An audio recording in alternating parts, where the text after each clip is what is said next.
থেকে half an hour.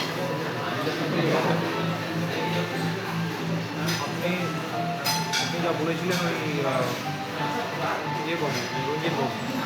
Ranjit Babu,